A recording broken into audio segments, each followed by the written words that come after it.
The world saw the horrific images from the city of Bucha on the outskirts of Ukraine's capital, Kyiv. Much of the images from India Today's cameras.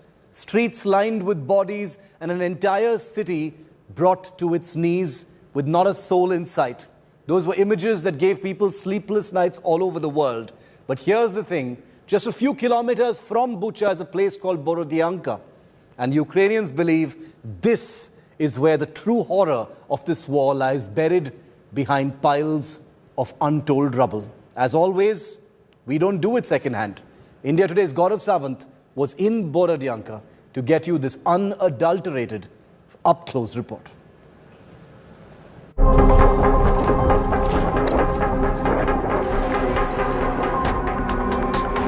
Another town ravaged by Russia, another town ruined beyond repair.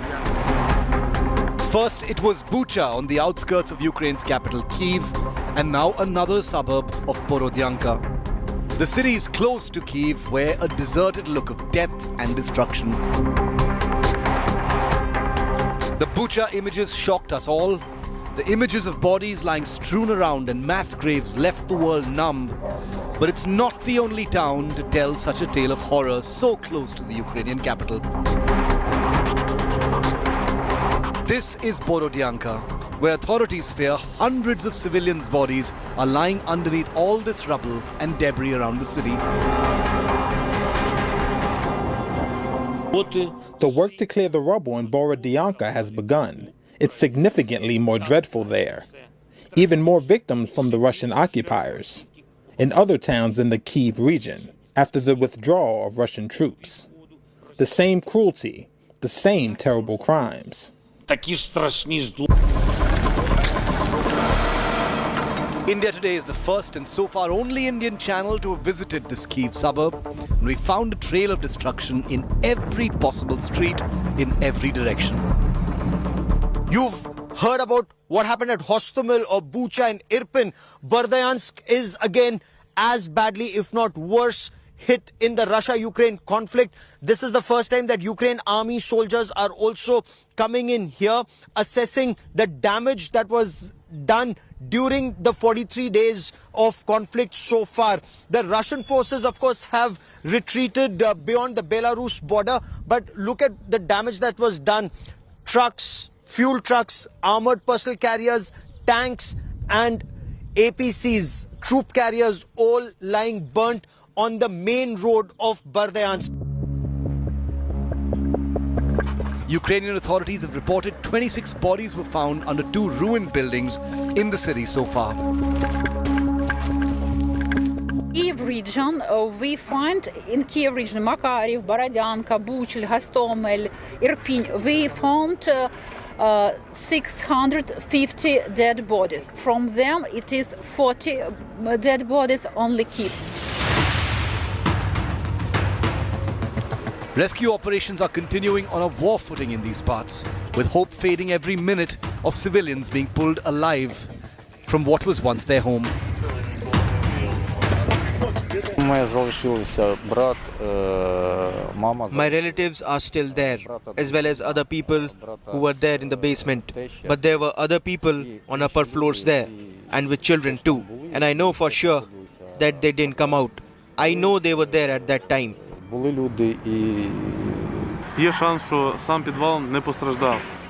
is a possibility that people were hiding in the basement. The basement is now under the rubble, but there is a chance that the basement is intact. That's why we will be digging in and we'll see.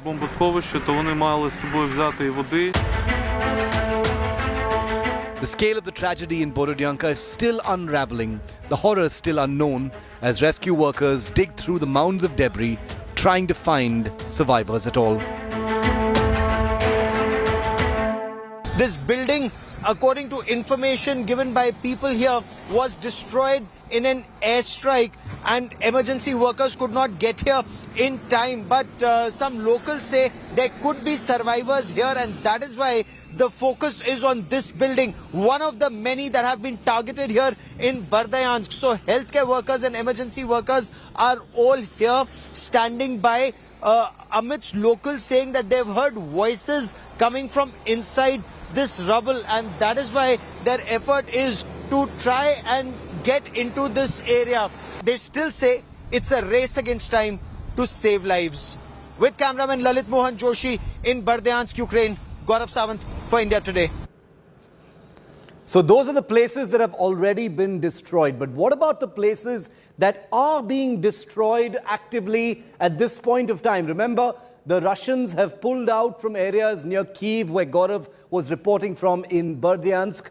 But what about in places like Mykolaiv, Odessa, and the southern part of Ukraine that's totally vulnerable to attacks both by air and from sea? India Today's Mosmi Singh is the first Indian reporter in the city of Mykolaiv, which is a new target for Russian forces. Take a look. The port city of Mykolaiv has been under Russian assault for days. The southern city has witnessed an escalation as Russia shifts focus to eastern Ukraine. Shelling in the city has continued for nearly every day for weeks. That's the hotel. The nameplate of the hotel tells you a lot. This is a very, very symbolic picture of what the Russians are trying to do to run over Ukrainian cities, choke their economic and strategic cities. Very unfortunate, distressing and depressing. The citizens here have been standing up to this assault, standing up to this fight. Residential buildings, a hospital, and even an orphanage have been struck.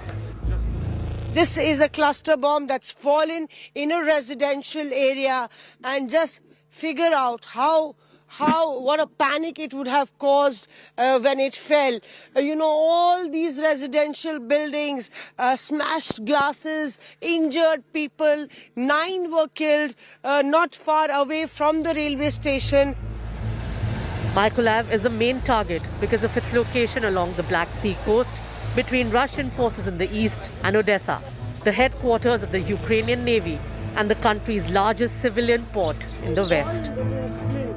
Smashed glasses, a station without passengers, deserted railway station with no trains chugging out from here, and the governor, none other than the governor of Mykolaiv, informed the citizens that this railway station has been bombed. Just look at this picture. It actually is a very, very sensitive picture that we are showing. We will not tell you which part of the city this really is in, but smashed glasses into smithereens. The entire building is deserted, cordoned off by the police, and this area was bombed. People were asking why the railway station was not functioning, and now the services, bus services, have been pressed into action. But the strategic importance of Mykolaiv actually is the reason why it is in prime focus, because importantly Mykolaiv is the last barrier. It's the last barrier standing between Russia and Odessa, and Odessa is actually of great strategic and economic importance. If Odessa falls, then Ukraine is cut out from the sea. Amidst these broken pieces of glass, you'll find these metal pieces as well. Now these are part of the cluster bombs that were dropped at Mykolaiv railway station. And not only Mykolaiv railway station, other parts also had these kind of attacks where more than 60 people were injured and dozens were killed. Now, cluster bombs are actually internationally banned because of the effect. If you see, they really don't, it is a far-fetched effect, an indiscriminate effect, and that's one reason that cluster bombs are considered very inhuman. If you look at the railway station and the shattered glasses, you will come to know how the hollow shells actually break into several hundreds of pieces like these and, go in all directions. Я сидела в доме, когда сильный удар был в крышу. Cluster bombs were dropped at the same time when missile attacks happened, killing people on railway station. Потому что страшно. А когда все закончилось обстрел... The government asked us to stay indoors, so we couldn't see what happened. Everything got finished. A lot of people even died. У нас в этот раз полетели стекла в подъезде. India Today is the only Indian television crew in Mykolaiv as the city remains under siege. With Mausami Singh in Mykolaiv, Bureau Report, India Today. And meanwhile, while all of this is happening in Mykolaiv and Borodyanka, another mass grave has been discovered, this time right on the outskirts of Kyiv itself, just 4 kilometers from Kyiv. 18 bodies have been dug out of a mass grave. Those are the pictures that you're looking at on your screen right now. They've been recovered from a ditch near Hostomel, about 4 kilometers outside of Ukraine's capital. India Today's Rajesh Pawar was one of a small group of international journalists who were taken to that site where this mass grave was discovered. Here's his unsettling ground report. There you can see in the background, these are about 14 to 15 bodies which are lined up, and this is a freshly discovered mass grave where the international journalists have been brought to show to us that they have found a new mass grave with 14 bodies. This place is just 4 kilometers outside Hostomel airport, which was under Russian control for almost 3 weeks during the war. They have taken out one more dead body from this mass grave now here, and there are now about 18 dead bodies which are lined up here, and they are found in this freshly found mass grave, which is about 5 kilometers from Hostomel, between Kyiv and Hostomel. And all the international journalists have been brought here to show it to them firsthand, the kind of atrocities which have been committed by Russian soldiers when this place was under control of Russian forces for almost 3 weeks during the war. Almost 50 days, 44 days to be precise, into this invasion, the West continues to arm Ukraine to the teeth. That's one of the reasons why Ukraine has been able to mount such a credible defense and really impose costs on the Russian military. The country has already received huge supplies of pretty advanced weapons from the US and NATO before the big offensive in the Donbass region. That's the eastern, the rebel areas of Ukraine. The country has also sought fighter aircraft, tanks and S-300 missile defense systems. Gaurav Sawant has accessed the full list of weapons that have now been cleared for entry into Ukraine. Take a look at this exclusive report.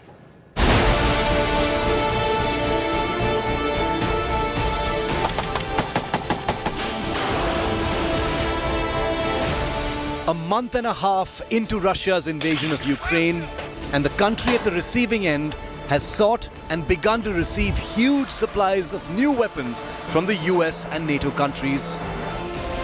All this before a big expected offensive in the eastern Donbass region of Ukraine. The country has also sought fighter jets, tanks and S-300 missile defense systems. The defense of Ukraine has been a formidable one so far, but President Zelensky and his team know that to sustain the defense and the territorial integrity of Ukraine, the country will need an uninterrupted supply of the most advanced weaponry that the NATO can spare. India Today's Gaurav Sawant in Kyiv and the surrounding areas accesses the full list of equipment that Ukraine has demanded and that has been cleared for entry into the war-torn country. 1,500 Stinger surface-to-air missiles, 5,000 anti-tank guided missiles, the Javelins. As the Americans say, one Russian tank will have to deal with 10 Javelin systems. That's the way Ukraine is now being armed for the battle in Donbass. 100 Switchblade drone systems as part of an $800 million aid package from the United States of America. But it's not just the US. NATO countries are arming Ukraine for that fight with Russia towards the east and the south. The Czech Republic is sending T-72 tanks and armored fighting vehicles. Armored fighting vehicles are also coming. The Bushmasters are coming from Australia, 20 AFVs from Australia, and the Jekyll infantry combat vehicles or armored fighting vehicles coming in from the United Kingdom. Clearly, Ukraine is being armed to the teeth. The next phase of war in Donbass, in Kherson and Odessa towards the south, appears to be intensifying in the days and weeks ahead. Ukraine's President Volodymyr Zelensky and Foreign Minister Kuleba have demanded offensive weapons. They've sought offensive weapons including fighter jets, tanks howitzers and S-300 missile defense shield from several countries, from several NATO countries. But while there is some hesitation in giving offensive weapons, game-changing technology in war, especially disruptive technology like unmanned combat aerial vehicles from Turkey and the United States, have not only been promised but are also now being delivered to Ukraine to take the battle into the Russian camp in Donetsk and in Luhansk, where Ukraine insists it will no longer be fighting a defensive war. It will fight an offensive war to retake pockets of Mariupol and also Donetsk and Luhansk lost to Russia earlier in this battle. So clearly the next phase of battle threatens to be deadlier and even more dangerous than what's been seen so far. With cameraman Lalit Mohan Joshi in Kyiv, Ukraine, Gaurav Sawant for India Today. But the world's eyes remain on just two men at this point of time. One of them is the Russian president, who remains completely out of sight, off camera. The other, of course, is the Ukrainian President Volodymyr Zelensky, a comedian turned actor turned politician who has led Ukraine by example. But after over a month and a half of operations and this invasion of his country, as he's hailed as a global wartime president and a global hero, the fact is, he stands on mountains of rubble and the bodies of his people. And there's no accountability of who's going to pay, who's going to repair Ukraine, and how this could have happened on his watch. Here's what Volodymyr Zelensky now faces. This picture says it all. President Volodymyr Zelensky, weathered by the war, his face shadowed by the destruction on his country. Unlike the Russian president, whose war machine has spent the last month and a half on his territory, Zelensky remains firmly in view, appearing in public daily, broadcasting to the world, and being heard. Zelensky's campaign for global help has resulted in some gains: a Russian course correction and de-escalation, huge diplomatic support from NATO, the European Union and the West, and a military that has been flooded with more advanced weaponry than Ukraine could ever have dreamed of. But it has also forced Zelensky, for all his high-profile grandstanding, to rethink most of his original strategies. NATO membership is practically off the table. The rebel areas of Ukraine are up for negotiation, and Zelensky is repeatedly seeking a summit with the man who wants him toppled from the presidency. But as Zelensky navigates what could be the bigger and more destructive phase of the war, he has crushing and immediate questions to answer. The grinding conflict that has razed so many of Zelensky's cities to the ground is now a terrifying burden on Zelensky's next moves. Who will repair and resurrect Ukraine's destroyed landscape? As his nemesis gets set for the most brutal assaults in eastern Ukraine, what more will Zelensky need to give up to get Russia to stop?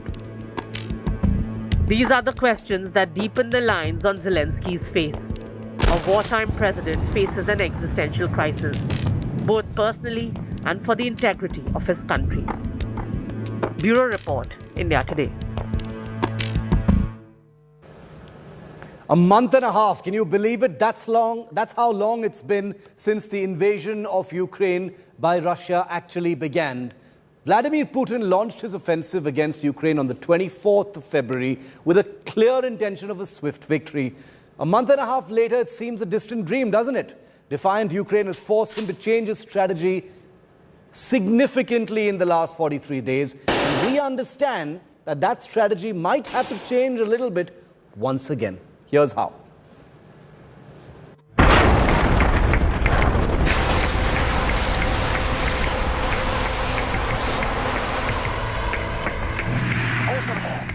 On 24th March, a month into the war, Ukraine's navy sank the Russian ship Orks in the Sea of Azov. The attack destroyed a ship laden with supplies. It also drove other Russian ships back into the sea and damaged Borodyanka port.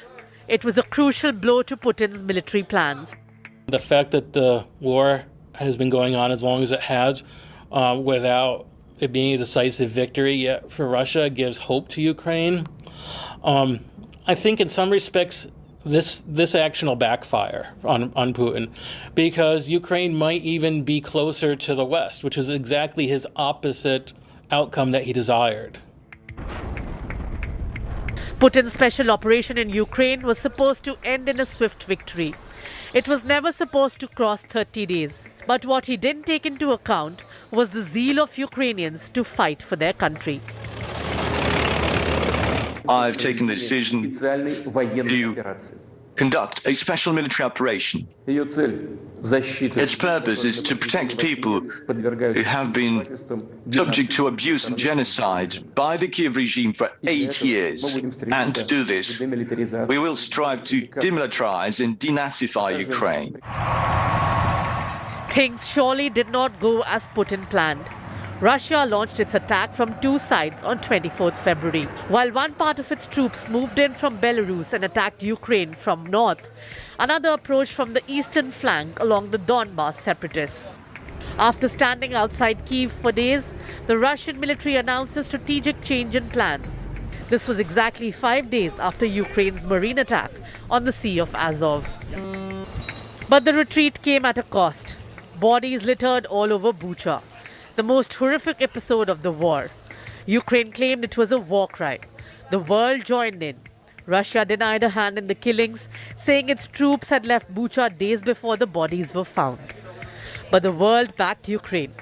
More sanctions were imposed on Russia by the US, UK and others, and more arms were pledged to it. An even more isolated Putin is now fully focused on Ukraine's east and south, hoping somehow to salvage his pride. Bureau Report, India Today.